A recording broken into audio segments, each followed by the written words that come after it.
Hey, we gonna throw one hand up. Throw one hand up, throw one hand up. And we finna go from left to right. Left, right, left, right, left, right.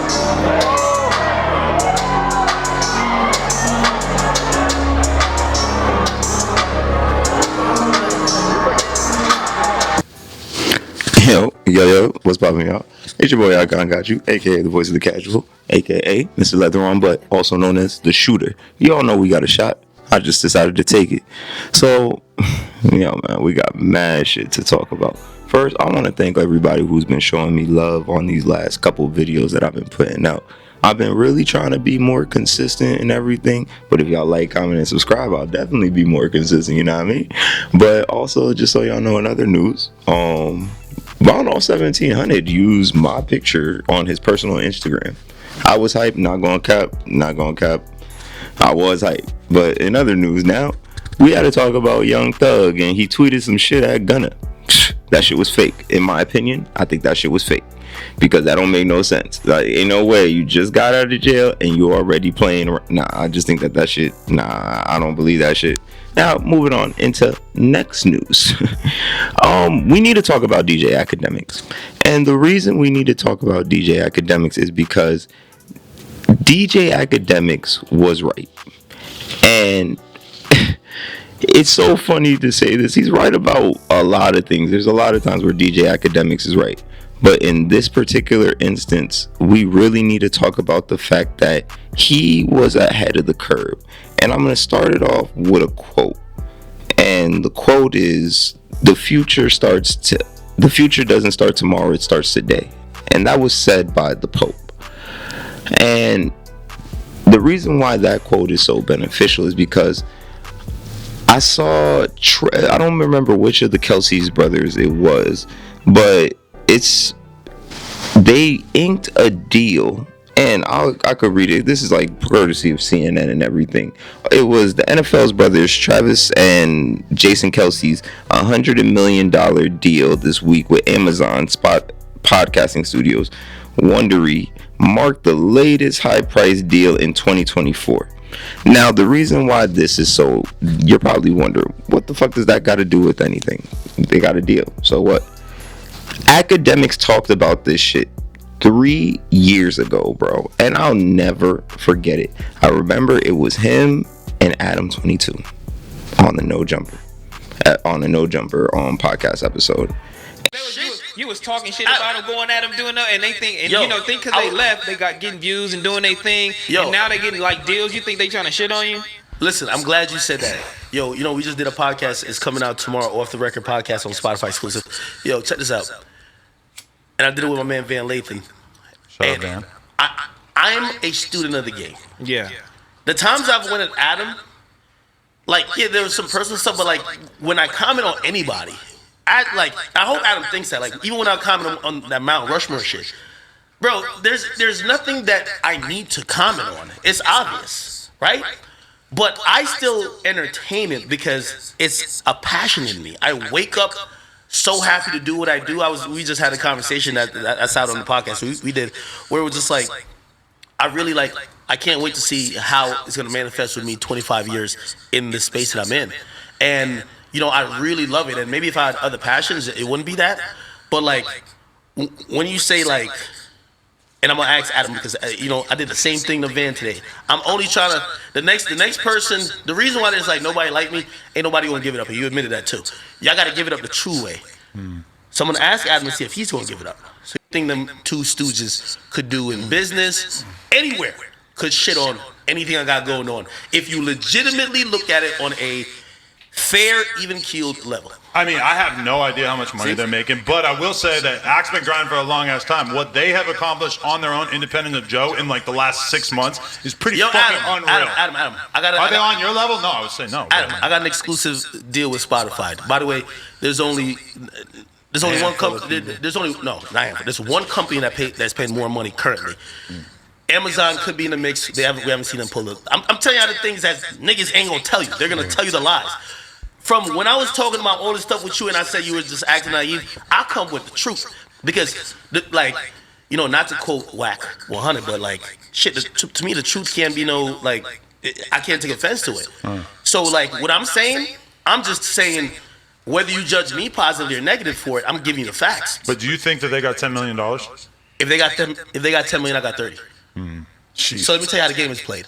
And you haven't done the deal with like an exclusive podcast network. By the way, you could definitely do. You got some good stuff going on. But here's the thing though. I want to give people who are a little bit delusional to like how this podcast shit goes. Cool. I'll expose myself to expose everybody else. All right, let me tell you the players who are really paying out and really down to commit that right now. Apple's trying to jump in the game. Apple got a lot of money. They're doing endless amount of money. exclusives. Okay, Spotify, they're building a business on realizing what streaming is. They're realizing that the music companies own the rights to all these songs. They're realizing content is a way to retain listenership for a long period of time. Also sell ads. They've just everything I'm telling you, you can just Google. They have ramped up, in the department of selling ads, which you could tell they're making a concerted effort to try to get in that space. They acquire talent exclusively like Joe Rogan, Alexandra Cooper from Call Her Daddy. They have me. They have other people as well exclusively. Shit, they even have, I believe, a podcast exclusively with the former president of the United States, Barack Obama. They do. They're the people who are spending the Spotify most. really trained you well, huh? You got all the talking No. points on deck. Hold on. Former president of Barack Obama. He's going over there. He's gonna do it up, you know what I'm saying? They were the most committed. Not. It's not about the most money. Who's the most committed? Right? They're definitely up there. They're like one of two with the most money, but they're the most committed. I'm telling you facts, whether I was there or not. And it started off about with Rory and Vori and everything, and how their platform was growing. They were doing their thing. They just came up from under Joe, and they're really doing their thing, and they making some serious money now. Like they're not making intern money. They making life-changing money. So Ak was saying, and to a point, his point was, he said, if they got 16, I got 30. And then he started breaking down the podcasting game, and you're starting to realize that not just podcasting is changing, the whole media landscape and the consumption of media is changing. It is no longer about just the content. In a sense, it's about how much ads can we put on your content. It's about how much money is this content going to be able to generate us with ads. And then on top of that, the music industry owns all the rights to this stuff. How can we make a lane for ourselves where they're not taking a piece of it and we get a bigger piece of the pie? And that's really what it's starting to come down to. And this is going to be like for another video that I'm going to do and everything. But even the rise of AI is going to show people that the people who aren't willing to evolve with this content creating and everything are going to be left in the dust. And it's sad to say that there's a reason why we don't see the BETs and some of these major TV networks will soon cease to exist. And it's not in a bad way of, oh my goodness, like, we don't like your programming or anything, but their reach isn't what it used to be. We don't go to 106 in Park to find the newest music videos. I don't know how old some of y'all are, but I remember when back in the day when 106 used to come on TV, and we used to wait at 5 o'clock, like 4 or 5 o'clock.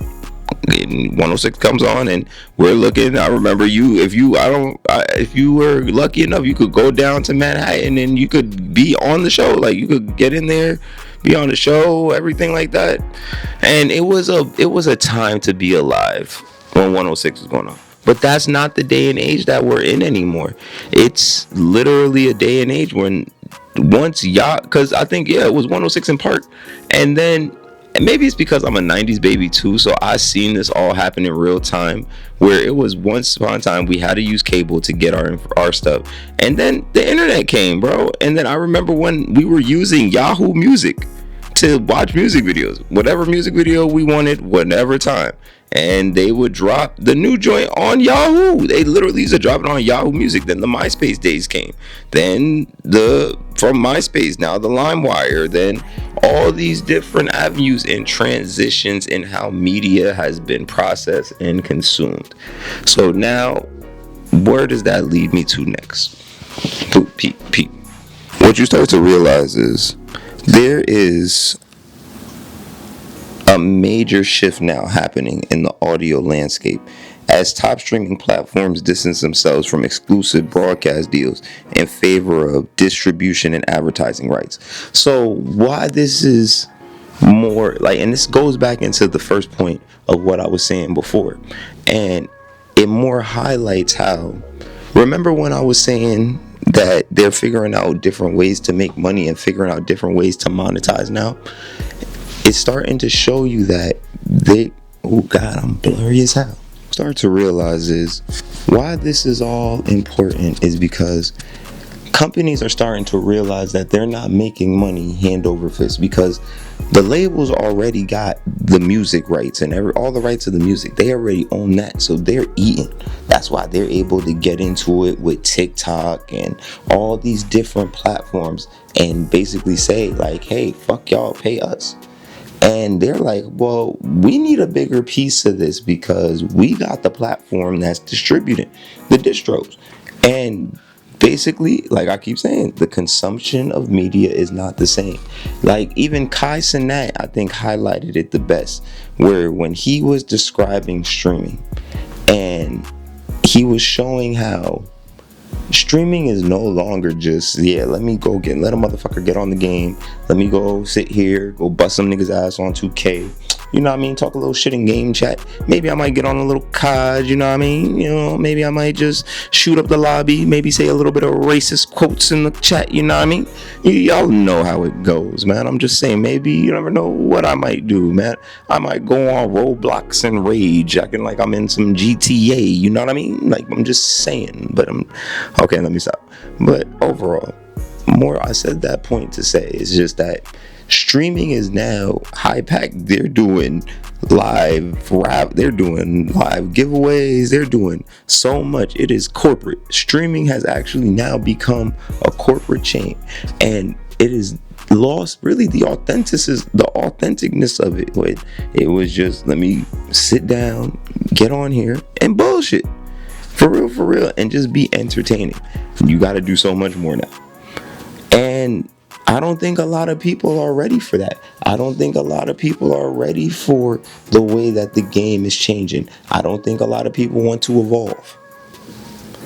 I don't think that, because even with the exclusive deals and everything, and let's go back to those exclusive deals. Why? And this is why I said Akademiks was ahead of the curve, because he was already talking about how they wanted to transition into podcasting, how they wanted to transition into long form content, and also how these other media platforms aren't as big as they used to be.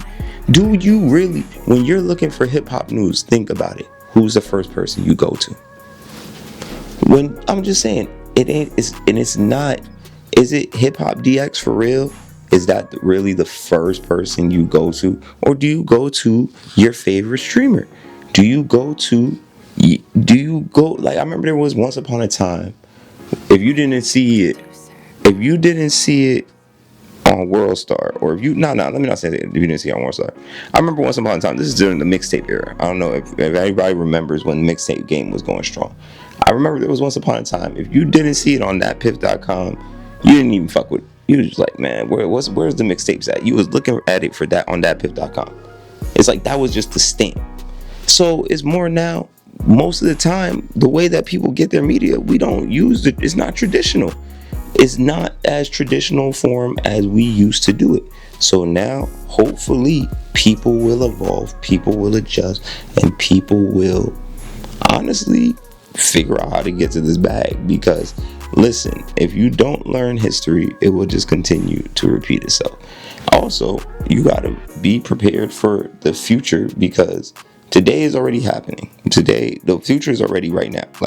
So you better start preparing for what's about to happen versus saying, I'm going to prepare to tomorrow. I don't know. Does that even make sense?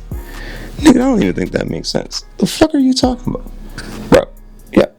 I think that's where you cut it. No. Hold on.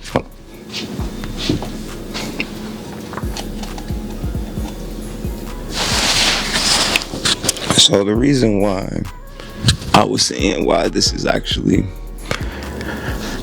Ack is really starting to show that media is about to change forever as we know it. Very soon, I'm not going to say cable is going to be non-existent, but it's really getting to a point where these big networks aren't the top dogs anymore. Like the little dogs, well, we're not really little dogs anymore. Like let's stop playing. Like I'm not making millions of dollars. I don't want that to be established. Like I'm still on the come up. But it's more where I'm getting at is he had said a comment where he said we're making millions of dollars in this, and this is $1 million industry. So it's more to say everybody wants a piece of that pie. We just all need to figure out how we're gonna get it. But the blueprint is laid out, literally, and it's a new game and it's a new age. I don't think that many people are willing to play the game by the new rules that they're putting out there for us. Most people want to kind of, still do things their way because it worked one time, and they don't want to evolve. And that is really what Ack is showing people. Either you are going to have to evolve and keep this machine going and keep going with this machine and evolve with it, or pretty much you get left in your era. And it's going to be like you had a nice run, but your locomotive broke down. It's not Thomas and Friends anymore. Thomas is back there. You get what I mean? But other than that, man, it's your boy Icongotyou, aka the voice of the casual, aka Mr. Leather on Butt. And I need y'all to really let me know, what are y'all thoughts on this for real, because that ass, I'm really curious to know. Do y'all really think that content creating is going in a positive direction or negative? And also, do y'all think Ack was ahead of the curve? Because I think Ack was ahead of the curve, like when he was saying all this. And it's crazy that he said this shit like 3 years ago. But other than that, man, it's your boy the shooter. Everybody got a shot. I just decided to take it. Always be you and never be afraid to reinvent yourself. Until next time, man, I'm out. I love to flex and get this money up. Hundreds on me fresh, I'm out the bank, I need a honey bun. Every single time I hit a lick before the sun was up. Quarterback a bag, them niggas broke because they fumbled them. Hoping got no motion, niggas loafing while I double up. Think about my uncle, what he told you, nigga, run it up. I call up the Brody, double low, that mean I done him up. Every single time we hit